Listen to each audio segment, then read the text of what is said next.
Hello students, मैं BL sir. आज आप लोगों को क्लास 10 ग्रामर के बारे में बताऊंगा। जैसा कि आप लोग ग्रामर बहुत पहले से पढ़ते आ रहे हैं, यहाँ आप ध्यान दें।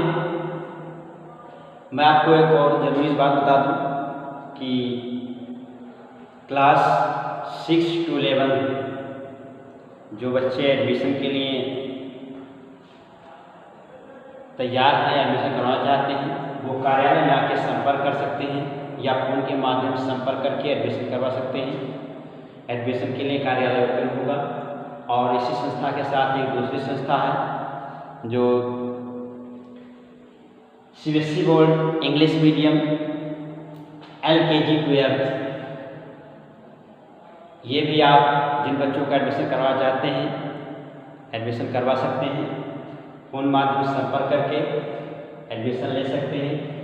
तो आइए, आज मैं आपको क्लास 10 ग्रामर के बारे में बताने जा रहा हूँ। जैसा कि आप सभी लोग जानते हैं, ग्रामर बेहद जरूरी होता है, ये अभिन्न अंग है और इसी के सहारे रैपिड होता है आपका ट्रांसलेशन, जिसमें आपको एसे, लेटर ये सब लिखने के लिए आते हैं। और बोर्ड की परीक्षा में 10वीं में 2 नंबर का आता है रीअरेंज करने के लिए। क्या आता है? रीअरेंज करने के लिए, सेंटेंस को रीअरेंज करना। तो जो बच्चे अगर टेंस के रूल को जानते हैं वो तो आसानी से रीअरेंज कर ले आते हैं, और जो बच्चे नहीं जानते हैं वह इन्हीं सेंटेंसों को रीअरेंज नहीं कर पाते हैं। तो आइए इसी के बारे में आपको वीडियो बताते हैं कि कैसे आप सेंटेंस को रीअरेंज करेंगे और किस बेस पे आपको ट्रांसलेट करना है। तो जैसा कि आप जानते हैं, टेंस मीन्स होता है काल, यानी काल अवधि को जानना है टेंस कहलाता है। तो अब यहाँ देखिए, टेंस 3 रूप में होता है, प्रेजेंट, पास्ट, फ्यूचर। तो प्रेजेंट, पास्ट, फ्यूचर की अगर बात करते हैं तो इन सब में क्या होता है? प्रेजेंट का मतलब क्या? वर्तमान। पास्ट का मतलब हो गया भूत और फ्यूचर का मतलब हो गया भविष्य। तो अब आप यहाँ देखेंगे तो present tense, past tense, future tense इसके जुड़ेंगे।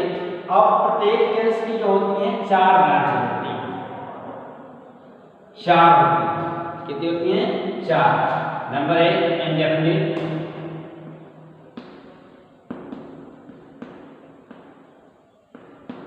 नंबर 2 कंटीन्यूअस,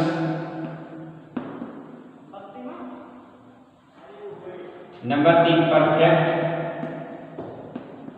और नंबर 4 परफेक्ट कंटीन्यूअस।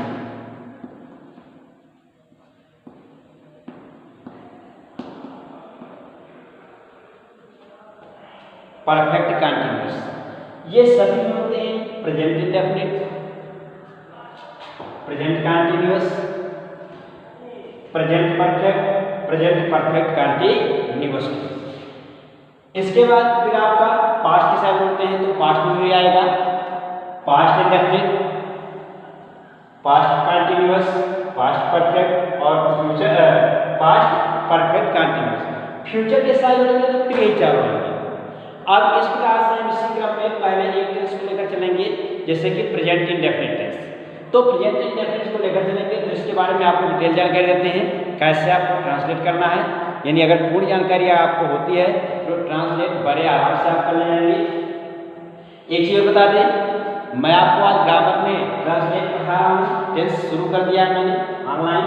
इससे आप अच्छे से पढ़ लीजिएगा और सभी बच्चों को मेरे तरफ से सुझाव है कि वो अपनी पुस्तकों को अवश्य खरीद लें, डिले मत करें, क्योंकि पेपर अपने टाइम पे होगा और जो लेसन आपको पढ़ा दिया गया है दोबारा आपको दूसरी जगह पढ़ाएगा।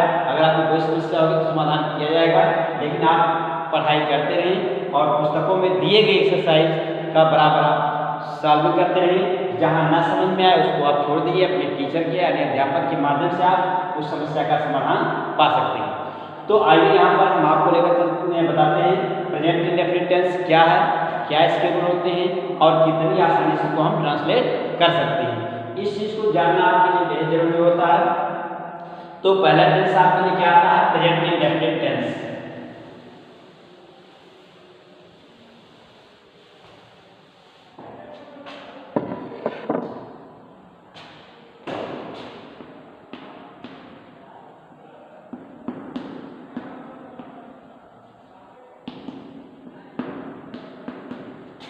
प्रेजेंट इंडेफिनिट टेंस यहाँ आपको बता दें आइडेंटिफिकेशन पहचान में क्या आता है, जिन हिंदी वाक्यों की क्रियाओं के अंत में, जिन हिंदी वाक्यों की क्रियाओं के अंत में ता है, ती है, ते है, ता हूँ आदि आया हो तथा किसी भी कार्य के आने से समय में होने की जानकारी मिलती है, ऐसे हिंदी वाक्यों को हम प्रेजेंट इंडेफिनिट टेंस के अंतर्गत लेते हैं या ट्रांसलेट करते हैं। अब इसमें हम आते हैं तो ये तो आपके लिए पहचान हो गई। पहला आएगा अफर्मेटिव सेंटेंस।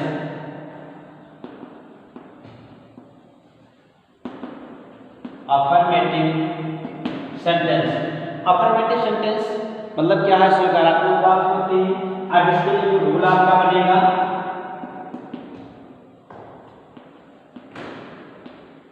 रूल क्या होगा, सब्जेक्ट प्लस वर्ब की फर्स्ट फॉर्म प्लस यस या ईएस प्लस ऑब्जेक्ट और प्लस अदर, ये बनेगी।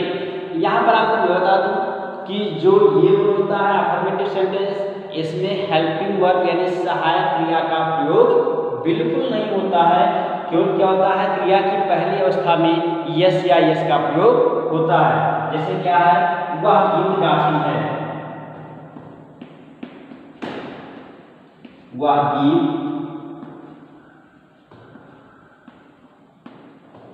गाती है। तो अब यहां पर आप देखेंगे तो क्या होगा, सी सिंग सॉन्ग, सी सिंग्स सॉन्ग, इतने होगा। अब यहां देखेंगे कि जो सिंग है उसमें क्या हो गया, एस हो गया। जैसे मैं खेलता हूं,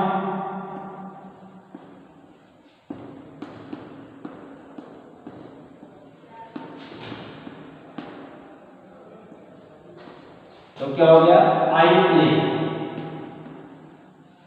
एक बात आपको बताते हुए चलो, ही सी इट के साथ क्रिया की पहली अवस्था में यस यस का प्रयोग होगा और आई बी यू दे के साथ क्रिया की पहली अवस्था में यस या यस का प्रयोग नहीं होता। आपको बता दें इसके कुछ एक्सेप्शनल भी होते हैं जिसे आप वाद कहते हैं। अगर किसी सेंटेंस में हम स्ट्रेस देके बोलते हैं तो सहायक क्रिया का प्रयोग वहां पर हो जाता है, अगर स्ट्रेस नहीं देते हैं तो सहायक क्रिया का प्रयोग नहीं होता है। आइए इसी प्रकार से आप उन्हें कर सकते हैं नेगेटिव सेंटेंस।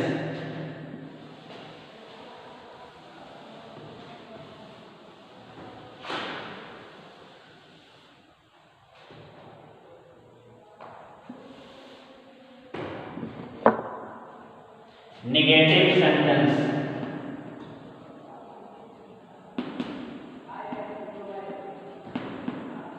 इसके लिए जो हमारा रूल होता है, सब्जेक्ट प्लस डू डज और प्लस नॉट प्लस वर्ब की first form plus object plus other. यहां पर आपको बता दें जो नेगेटिव सेंटेंस होता है इसमें डू डज का प्रयोग करते हैं और इसके साथ नॉट लग जाता है, लेकिन क्रिया के साथ यस या यस का प्रयोग नहीं होता है। अब यहाँ पर आपको ध्यान देने योग्य बात यह है कि यहाँ आप क्रिया में यस यस लगाएंगे, बच्चे ये कंफ्यूज होते हैं कि कब हमें यस यस लगाना है और कब नहीं लगाना है। तो बच्चों में आपको बता दूं, जब आप देखेंगे कि वाक्य में नकारात्मक शब्द आया है यानी नहीं शब्द आया है तो आप क्या करेंगे, नॉट लगाएंगे और नॉट लगाने के साथ साथ आप क्या करेंगे, यस यस का प्रयोग क्रिया में नहीं करेंगे। जैसे क्या है, श्वेता शतरंज खेलती है, श्वेता शतरंज नहीं खेलती, निगेटिव है, सॉरी, श्वेता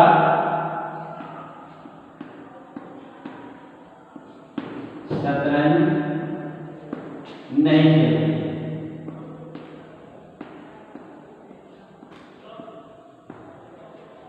ठीक, तो हो जाएगा श्वेता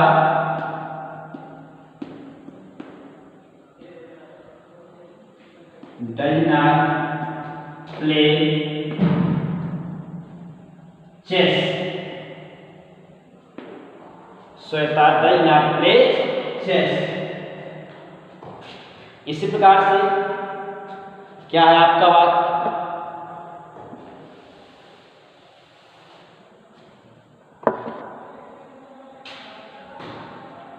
मैं नहीं खेलता हूं,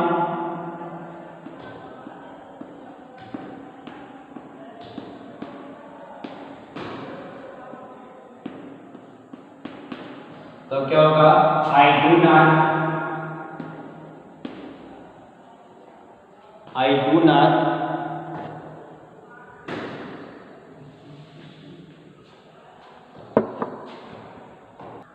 I do not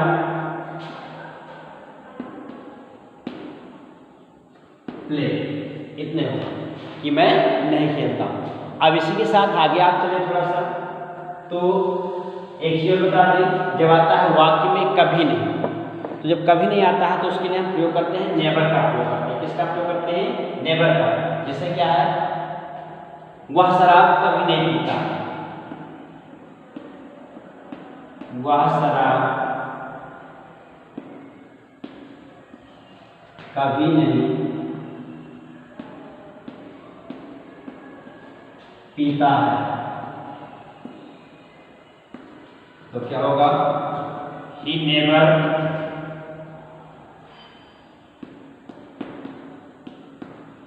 drinks T. अब यहां पर सर बेटा टी नहीं होगा, वाइन, नेवर ड्रिंक्स वाइन। अब यहां पर आपको ये बता दें कि क्या होगा, अगर नेवर आता है तो क्रिया में एस या एस का प्रयोग होता है, और अगर नहीं आता है तो क्या होगा, क्रिया में एस का प्रयोग नहीं होगा। और एक बात बताते हैं कि ही सी के साथ ही वर्ब में एस एस का प्रयोग होगा, बाकी के साथ नहीं होता है। इसी प्रकार से और बात, जैसे क्या है,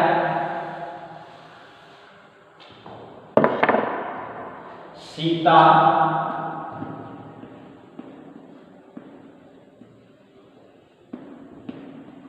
मधुर गीत गाती है, मधुर गीत नहीं गाती है।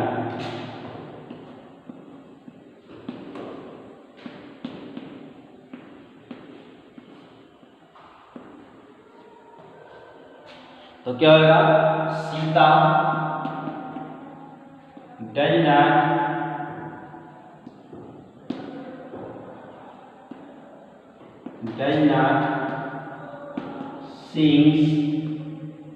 sing sweet song,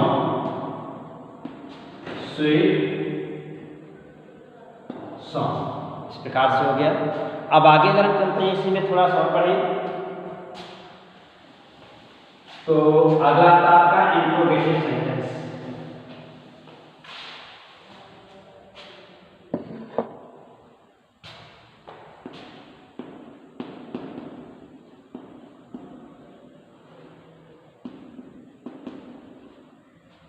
interrogative sentence, तो इंट्रोगेटिव सेंटेंस ये होते हैं तीन प्रकार के। कितने प्रकार के हैं, तीन प्रकार के। इसमें आता है ए पार्ट। ए पार्ट में आप ध्यान देंगे क्या होता है, जब हिंदी वाक्य की शुरुआत में क्या शब्द आ जाए, जब हिंदी वाक्य की शुरुआत में क्या शब्द आ जाए तो उसे हम क्या कहते हैं, इंट्रोगेटिव ए पार्ट के अंदर लेते हैं। इसके लिए कि बच्चे जो होते हैं, क्या जब पहले आता है तो क्या करते हैं कि व्हाट का प्रयोग करते हैं, जबकि आपको व्हाट का प्रयोग नहीं करना है, बल्कि उसके लिए सहायक क्रिया को पहले लिखना है। जैसे do, does plus subject plus verb की first form plus object plus other verb और प्लस क्वेश्चन मार्क होता है। ठीक, जैसे क्या है, क्या तुम खेलते हो, क्या तुम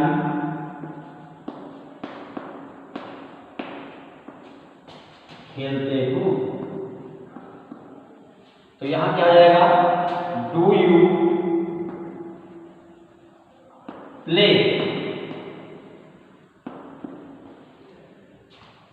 ठीक, क्या वह स्कूल जाता है,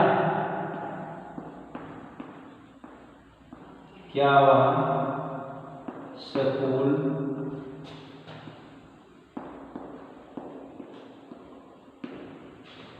जाता है, तो क्या हो जाएगा, डज ही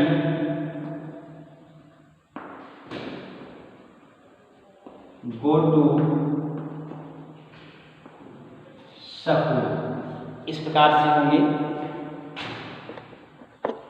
तो यहां पर ध्यान देंगे, जब क्या पहले आएगा तो आप व्हाट का प्रयोग कतई नहीं करेंगे, बल्कि क्या करेंगे, जो सहायक क्रिया है उसी का प्रयोग करेंगे और वर्ड का प्रयोग कतई नहीं करेंगे। बी पार्ट में आइए देखते हैं।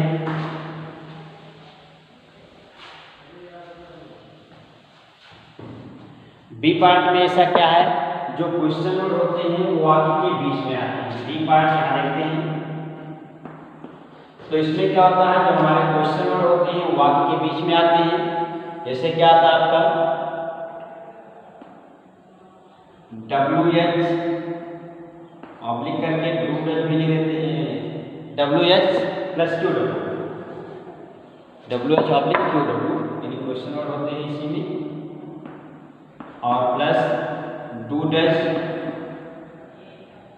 प्लस सब्जेक्ट और प्लस वर्ब की first form plus object plus other word plus question mark, ये चीज आते हैं। अब यहाँ पर आपको मिलेगा कि जो क्वेश्चन वर्ड है ये वाक्य के बीच में आएगा। सबसे बड़ी पहचान आपकी ये होती है, जैसे वह कहाँ रहता है, वह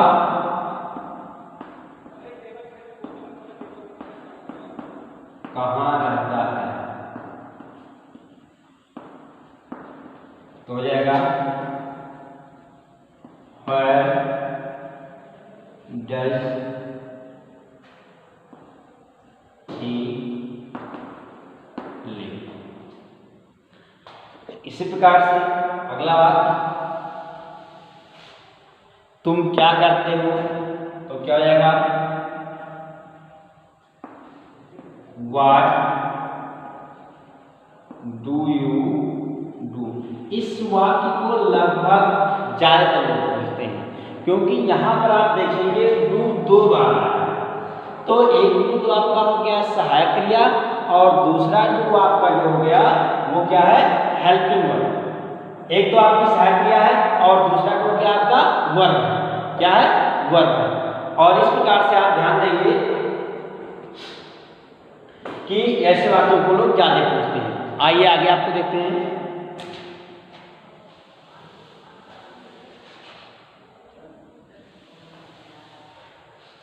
एक सी पार्ट आता है। सी पार्ट में क्या होता है कि सब्जेक्ट के बाद तुरंत नाट लग जाता है। जैसे क्या है, वह स्कूल क्यों नहीं जाता है, वह स्कूल क्यों नहीं जाता है। तो आप क्या लिखेंगे, Why does he not go to school। और ऐसे बात। अब इस प्रकार से ऐसे सेंटेंस को आपको क्या करना है, यहाँ पर आप देखेंगे ही के तुरंत बाद नाम लग जाता है, और अगर कोई नेगेटिव सेंटेंस होता है तो सहायक क्रिया के तुरंत बाद नाट लग जाता है। दोनों में जो डिफरेंस है उससे आपको जानना होगा कि नाट का प्रयोग कब करें। तो इंट्रोगेटिव नेगेटिव जो होगा तो क्या होगा कि जब इंट्रोगेटिव नेगेटिव होगा तो कर्ता के तुरंत बाद नाट लगेगा, और जब कोई नेगेटिव सेंटेंस होगा तो क्रिया के तुरंत बाद हेल्पिंग वर्ब के तुरंत बाद नाट लग जाएगा। इस प्रकार से दोनों में डिफरेंस होते हैं। अब इससे रिलेटेड मैं आपको कुछ सेंटेंस दे रहा हूँ जो कि आप अभ्यास कर लीजिए। हाँ, सजेशन आप लोगों के लिए सुझाव ये है कि सभी बच्चे पुस्तकों को ले लें और पुस्तकों को खरीदने के बाद उसमें दी गई एक्सरसाइज को आप सॉल्व करें। आपको और चीज बता दें, जो मीनिंग दी गई होंगी वो आपको कहाँ मिलेगी, तो जो टेंस में मीनिंग्स होती हैं वो आपको वर्ड के अंतर्गत मिलेगी और आपको ज़्यादा नहीं मिलेगी, तो वर्ड के अंतर्गत ही आपको ये चीज़ मिलेगी। यदि वर्ड में आप जाएंगे तो वहाँ पर सारे मीनिंग्स आपको मिल जाएंगी, और इसके बाद जितने भी आपको एक्सरसाइज मिलते हैं प्रेजेंट इंडेफिनिट टेंस से रिलेटेड उसे आप क्या करें, सॉल्व कर डालें। जहाँ भी आपकी समस्या आती है आप मुझसे संपर्क करें या विद्यालय है, यहाँ पर आपको पूरी समस्या का समाधान होगा। या पढ़ते समय जितनी भी आपकी समस्याएं होती हैं उन्हें आप एक रफ पन्ने में डायरी में नोट करें, और जब आप मेरे सामने आए मुझसे मिलें तो उन्हें आप बिना किसी संकोच के उनसे आप जानकारी ले लीजिए, उनका सलूशन आप ले लीजिए। इसी प्रकार से मैं आपको बता दूं आपका सत्र प्रारंभ हो गया है। सभी बच्चे पुस्तकों को परचेज कर लें। और ये नहीं कि मैं इसे इंग्लिश पढ़ा रहा हूँ, इंग्लिश में ग्रामर है तो आप ग्रामर को ध्यान दें, या मैं 20 पढ़ा रहा हूँ तो 20 पे आप ध्यान दें। जितनी पुस्तकें आपकी हैं, हिंदी, अंग्रेजी, गणित, विज्ञान, ये सब पुस्तकों आप ले लीजिए और सबका एक एक दो लेसन अच्छे से पढ़ डालिए। जहाँ आपकी समस्या है उसे आप नोटिस कर लीजिए ऐसे, और ला करके फिर बाद में पूछ लीजिए कि सर इस प्रश्न का उत्तर मुझे नहीं आ रहा, या इसकी या थ्योरी या डेफिनेशन नहीं समझ में आ रही, समझा दीजिए। हम आपको पूरी तरह से समझाने का प्रयास करेंगे और अच्छे से समझा देंगे। तो इसलिए आप ज़्यादा देर न करके पुस्तकों को परचेज कर लीजिए, और परचेज करने के बाद क्या करें, जो आपकी पुस्तकें उन्हें आप अध्ययन करें 1 बार 2 बार 3 बार, और जो एक्सरसाइज उन्हें सॉल्व करने का प्रयास करें। ना आए तो अपने टीचर के लिए छोड़ दीजिए और टीचर से समझ करके फिर आप जो उसको सॉल्व कराइए। इसी प्रकार से आपका इसमें दूसरा टेंस आएगा, पास्ट इंडेफिनिट टेंस। ठीक, तो उसके पहले मैं आपको इसमें कुछ होमवर्क देता हूँ जिसे आप कर डालिए। होमवर्क में आप नोट कर लीजिए, जैसे कि पहला आप नोट कीजिए, वह मंदिर जाता है।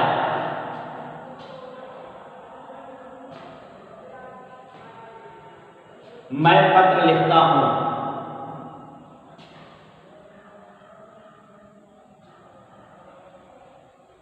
वह अपना पाठ दोहराता है।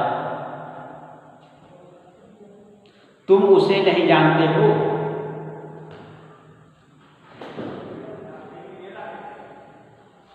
मैं प्रश्न पूछता हूं।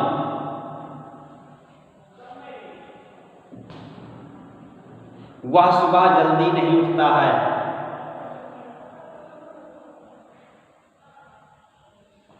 तुम मंदिर कब जाते हो।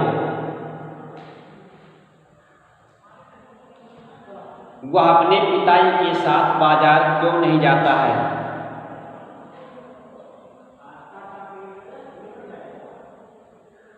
क्या तुम पत्र लिखते हो। मैं निबंध लिखता हूं। मैं साइकिल नहीं चलाता हूं। वह हंसता है। वह अपने माता जी की सहायता करती है। वह अपनी माता जी की सहायता करती है। तो ये जो वाक्य मैंने दिया इसे आप ट्रांसलेट कर लीजिएगा। जहाँ आपको दिक्कत आएगी वहाँ आप छोड़ दीजिएगा और कोशिश कीजिएगा कि आप सॉल्व करें। इसके बाद अगला टेंस मैं आपको अगले वीडियो में पढ़ाऊँगा। इसी प्रकार से इसे आप सॉल्व कर लीजिए। और मैंने जो पहले बताया शुरुआत में कि जिन बच्चों को एडमिशन कराना है, विद्यालय कार्यालय ओपन है ऑफिस, आप आकर के संपर्क करके एडमिशन करा सकते हैं। उसमें डिले ना करें, पुस्तक ले लीजिए सभी बच्चे। पुस्तक ऐसा ना हो कि आपके पास ना हो, और एक्सरसाइज को आप सॉल्व करें और आसानी से इसे पढ़ें। थैंक्स, धन्यवाद।